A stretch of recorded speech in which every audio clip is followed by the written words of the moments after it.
बन गईले माटी के मूर्तिया बड़ी सुनर लागे। बन गईले माटी के मूर्तिया बड़ी सुनर लागे। लाल की चुनारिया में मैया बड़ी सुनर लागे। लाल की चुनारिया में मैया बड़ी सुनर लागे। बन गईले माटी के मूर्तिया बड़ी सुनर लागे।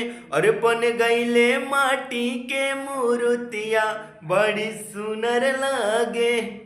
अरे शीशवा में मुकुट सोहे ओहो थबा तीर सुलावा हो। शीशवा मुकुटवा सोहे ओहो तीर सुलावा हो। हथवा मली है खड़ंग तलवरिया बड़ी सुनर लागे।